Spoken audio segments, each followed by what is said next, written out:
We appreciate all of the guests who have appeared on our show and sincerely thank them for providing you, our audience, with useful information. However, the advice our guests provide is theirs, and we encourage you to seek out a professional if you have specific questions about any topic we cover on the Crushing Debt podcast. On this week's episode of the podcast, using old jewelry to crush your debt.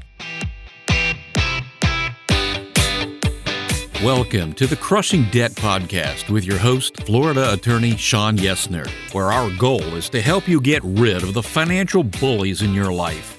So welcome back to this week's episode of the Crushing Debt Podcast. My name is Sean Yesner with Yesner Law. We are still being sponsored by Sam Cohen and Attorneys First Insurance. And so if you are an attorney or title company and you want to get errors and omissions insurance or E&O insurance or malpractice insurance, it's all the same thing. Go ahead and give Sam a call or contact Sam over at Attorneys First. What I like about Sam is that he will tell you apples to apples. So he won't just quote you a rate. He'll quote you that rate, and then he'll explain how that rate compares to your current rate. He does write insurance in Florida. He writes insurance in other states. And if he can't write insurance in your state, he can find someone that can write insurance in your state, or he can qualify to write insurance in your state. So give Sam a call. You can find him at attorneysfirst.com. It's Attorneys First Insurance. Their website is attorneysfirst.com. And Sam has promised me that if you call and he doesn't answer on the very first ring, you qualify for a substantial cash prize or a sincere apology from Sam, one of the two. So with that, I wanted to get to this week's topic. So a lot of times jewelry comes up in different ways in my world, in bankruptcy court. And the two ways that it comes up is either I need to sell my jewelry to generate cash to do whatever, or it comes up with how much is my jewelry worth, because we have to explain that to the trustee, to the bankruptcy trustee. So I am happy to have a guest on this week's episode. I have known this lady for just about 2 years now. And actually in researching her, I didn't know this. So I'm going to read you her profile here. She is a GIA graduate gemologist that has been working in fine jewelry since 1986, probably since she was about, 10 years old. She's earned her graduate gemologist credentials through the Gemological Institute of America. Gosh, say that when you're not used to it. And holds the designation of Certified Sales Associate through the American Gem Society. She's an active member of the GIA alumni and an officer of the American Gem Society Florida Guild. She works at Les Olson Jewelers as a gemologist and as their sales manager. And so it is my privilege to have Julie O'Brien on the show this week. Welcome, Julie. Thanks, Sean. Thanks for having me today. Yeah, I didn't realize you had all the gemologist credentials. Yeah, it's a really interesting line of work. Being a graduate gemologist is like having a master's degree in gemstones. And it's a lot of math and science. I would have paid more attention in high school had I known I was going to end up doing this.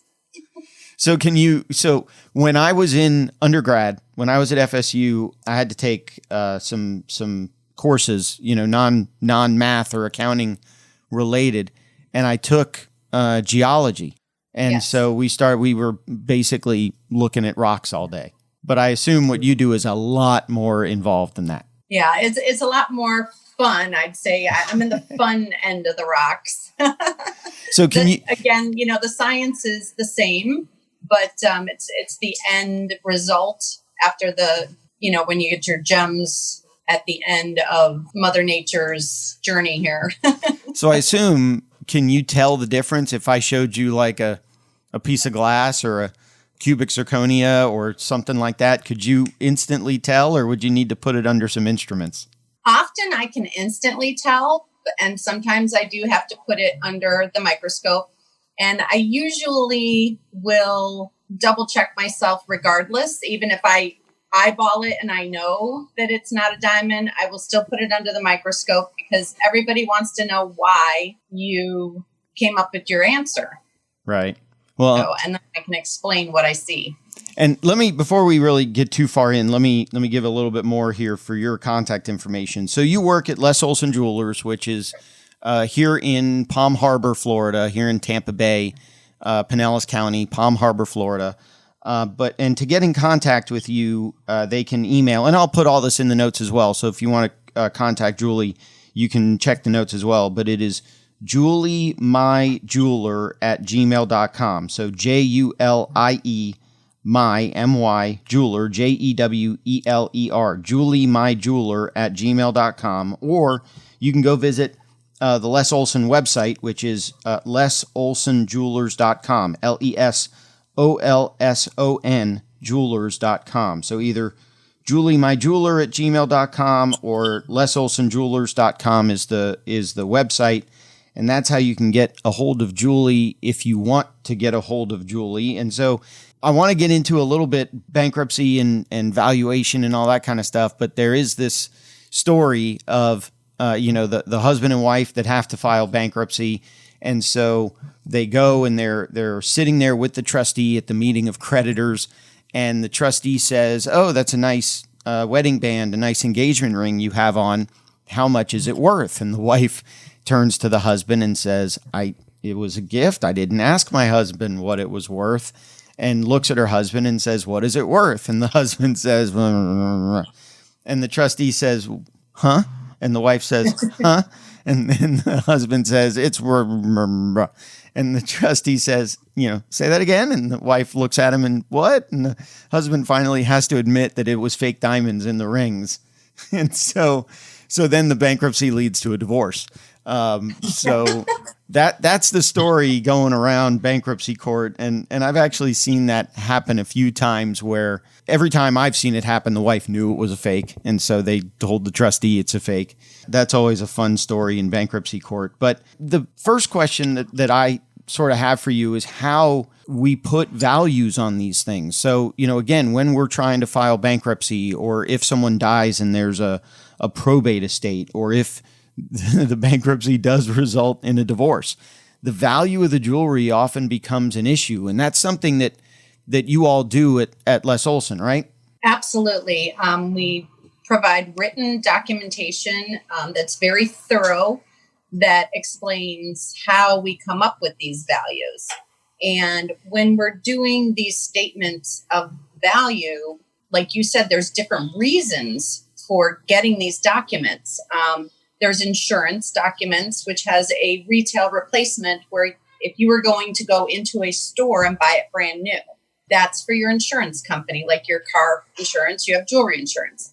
But when you're talking about bankruptcy, probate, divorce, you're settling an estate, that's a different type of an appraisal. You want a fair market value. And what that gives you is a value that you could expect to receive should you sell that item on the secondhand market, whichever avenue you decide to go. There are different values. There's items that are relevant in today's market. So if you're going to value it for resale today, is it an antique that a collector may want it? You're going to have to put that kind of value. That's going to change your net worth, I guess you'd call it, for your bankruptcy. Well, so there's a couple of issues in there. And so, one issue that we sometimes run up against is that the bankruptcy typically wants you to value things at replacement value. So almost like an insurance appraisal, what's it going to cost to replace that diamond? What's it going to cost to replace that ring? But here's the interesting issue, is that if the debtor then says, "Well, I don't care about, so I just got divorced, and so I have this engagement ring, and I know that the replacement value of the ring is whatever it is, but I'm not interested in keeping this ring. So trustee, here you go. It belongs to you now." Well, then the best the trustee is going to be able to do is auction it off. And I would assume that auction price, garage sale price, and insurance price or replacement value are totally different things. And so I think there's a gray area there to still value jewelry correctly, value jewelry honestly, but value it for bankruptcy purposes less than maybe what we would value it at replacement costs. Correct. One other thing, so we had Rich Fika on the show. Rich, we had him on the show a couple of weeks ago.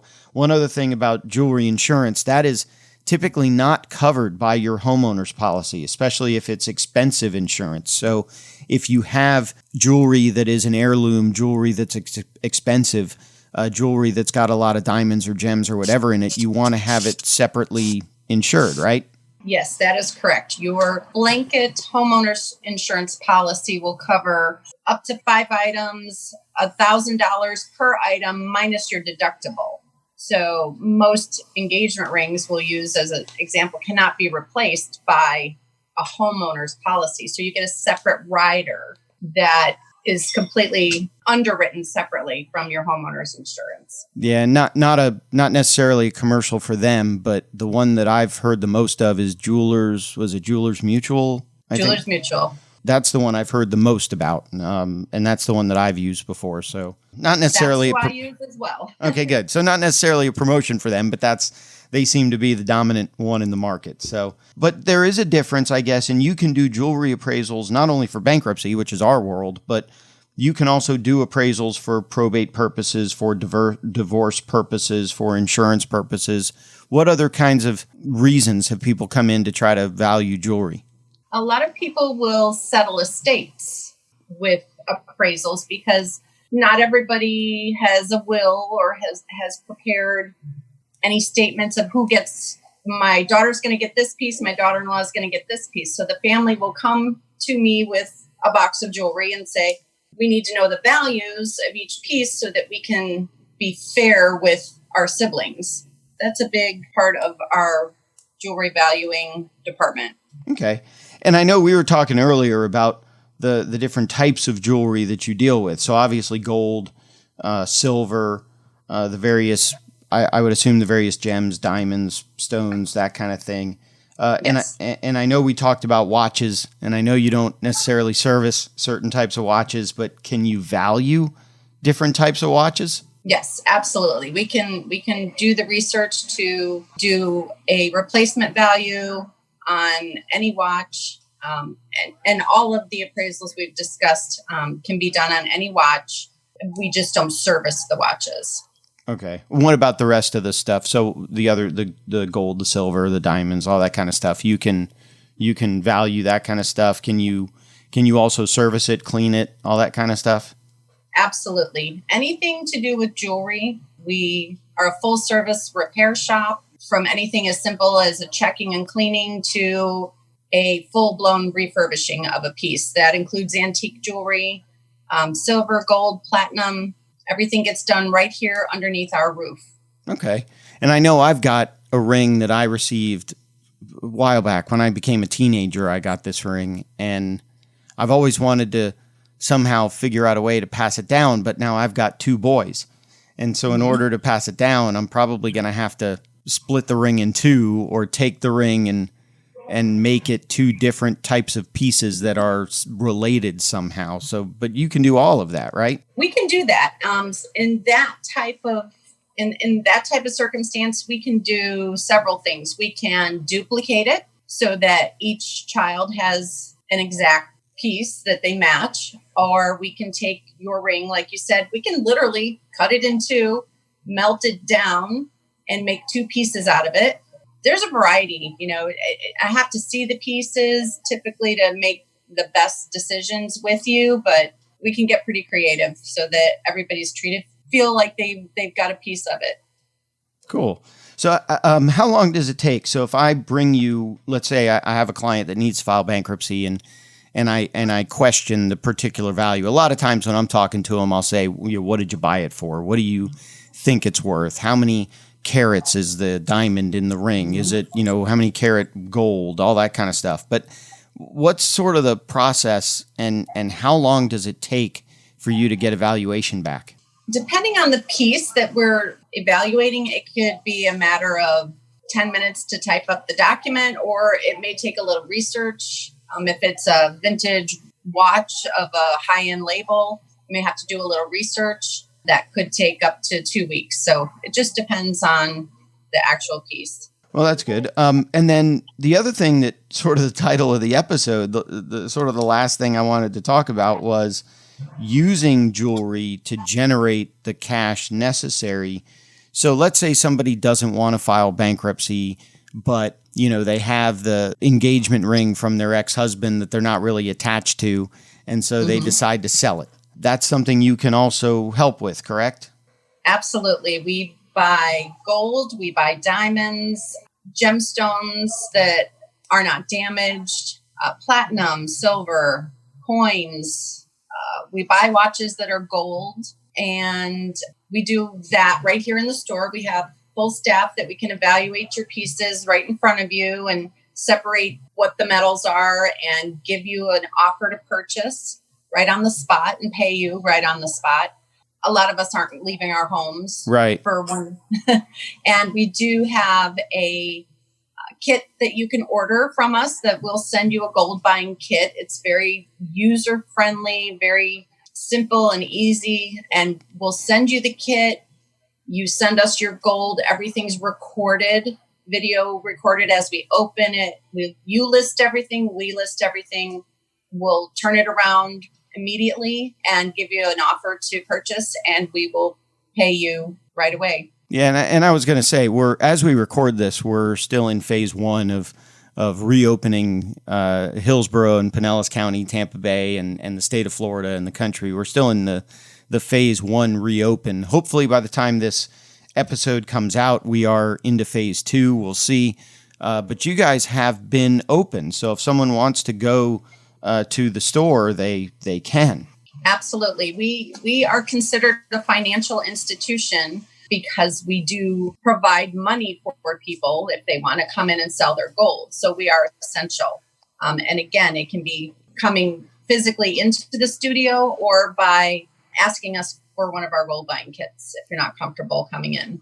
I don't say this in a negative way. It's not a pawn shop type of situation, is it? I mean, once you buy it, it's yours. If they want to buy it back, they would presumably buy it back at retail value. Right. We are not a pawn shop. It is strictly a purchase transaction only.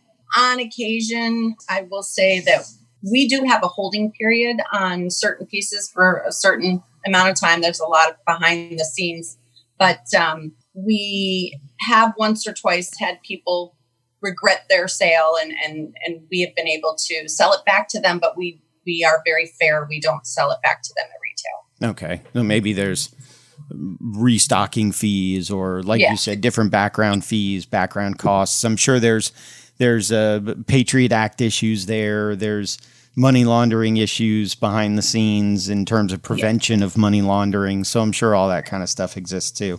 Yeah, all of this requires licensing through the state. So we are fully licensed through the state to purchase jewelry from the public. And if someone wanted to get one of those gold kits, could they do it on the website or would they have to call in?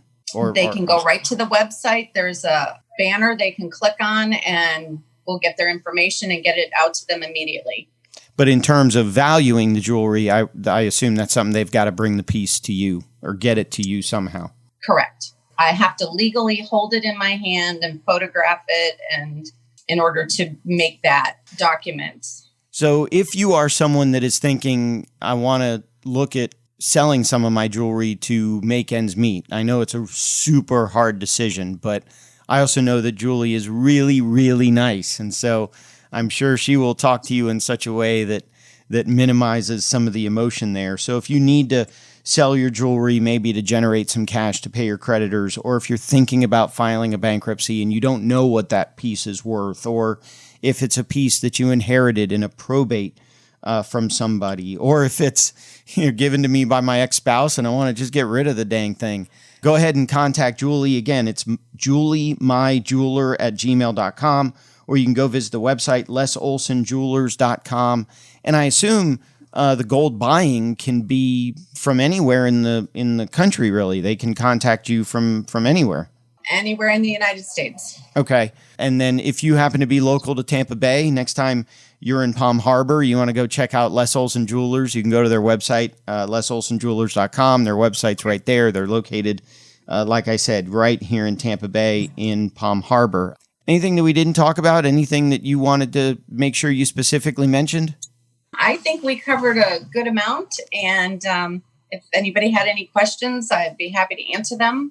Well, I appreciate you being a guest. It's an interesting topic in terms of, we always, whenever I'm completing a bankruptcy petition, I get to that part, do you own any jewelry? And when they're married, they say yes. And what do you got? And what do you think it's worth? And does it have any gems or diamonds or stones in it? And so it's always an interesting issue. So if you are a bankruptcy attorney or even bankruptcy trustee that's listening to this podcast episode, contact Julie. She can help value the various pieces for you so that you know what you're dealing with in whatever type of case you're doing. And again, thank you, Julie. I really appreciate you being a guest on this week's show. Well, thank you so much for having me. It was a lot of fun. So I think that'll do it for this week's episode of the podcast, which again is one of those episodes that I really hope you have more money at the end of the month and not more month at the end of the money. And if you're curious how much your jewelry is worth, definitely give Julie a buzz over there at Les Olson Jewelers. So I appreciate you listening to this week's episode, and we will talk to you in next week's episode of the Crushing Debt Podcast. If you have questions that you think would make a great topic for a future episode, please email Sean or connect with us on social media. Sean Yesner and Yesner Law, PL, are Florida licensed attorneys. The information contained in this week's episode is not a substitute for legal advice. Your situation may differ, especially if you are located somewhere other than the state of Florida. If you have questions, please contact our office or contact a local attorney. Thank you for listening to this week's episode of the Crushing Debt Podcast.